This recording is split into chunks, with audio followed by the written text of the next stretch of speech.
في ليلة واحدة اتكسر هيبة أكبر ناديين في أوروبا.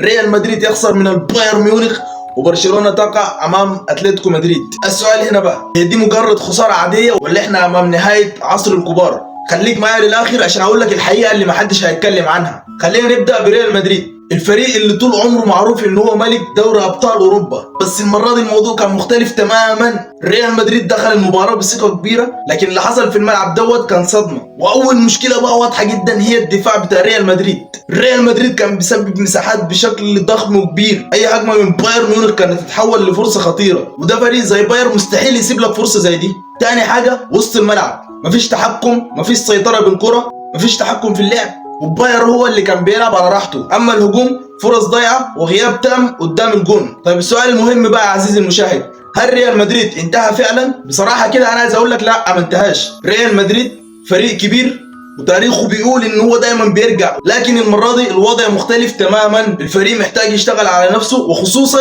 الدفاع، ومحتاج يبطل يعتمد على الفرديات بس. لو المشاكل دي اتحلت ريال مدريد ممكن نرجع اقوى من الاول. نيجي بقى لبرشلونه، الفريق اللي كان بيحاول يرجع لمجده القديم، ولكن امام اتلتيكو مدريد كل حاجه ظهرت. برشلونه بدات المباراه كويس جدا، ولكن مع الوقت الفريق اختفى تماما. اكبر مشكله عند برشلونه هي الدفاع، واي هجمه من اتلتيكو مدريد كانت بتشكل خطر حقيقي، وكانه مفيش تنظيم، كمان بطء في اللعب ومفيش تحولات من الهجوم للدفاع. ومن الناحيه الثانيه اتلتيكو مدريد كان بيلعب بذكاء، سيميوني الناصح عرف يقفل المساحات ويضرب في الوقت المناسب. طب هل برشلونه ممكن ترجع؟ الاجابه هي نعم، بس مش بسهوله، عشان الفريق لسه في مرحله البناء ومحتاج صفقات قويه. وبقول لك تاني، ومحتاج وقت عشان يرجع لمستواه الحقيقي. برشلونه عنده مستقبل ولكن الحاضر صعب. ريال مدريد وقع ولكنه قادر يرجع بسرعه، واحتمال كبير انه ممكن يعمل رومونتادا. اما برشلونه وقعت ولكن لسه الطريق قدامها طويل. السؤال ده بقى ليك انت بقى، مين فيهم اقرب للعوده، ريال مدريد ولا برشلونه؟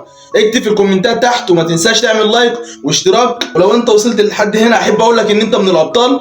ولو انت شايف ان الكبار ممكن عندهم امل ان هم يرجعوا، دوس لايك واعمل اشتراك وخليك قريب عشان جايين لك بتحليلات اقوى بكتير.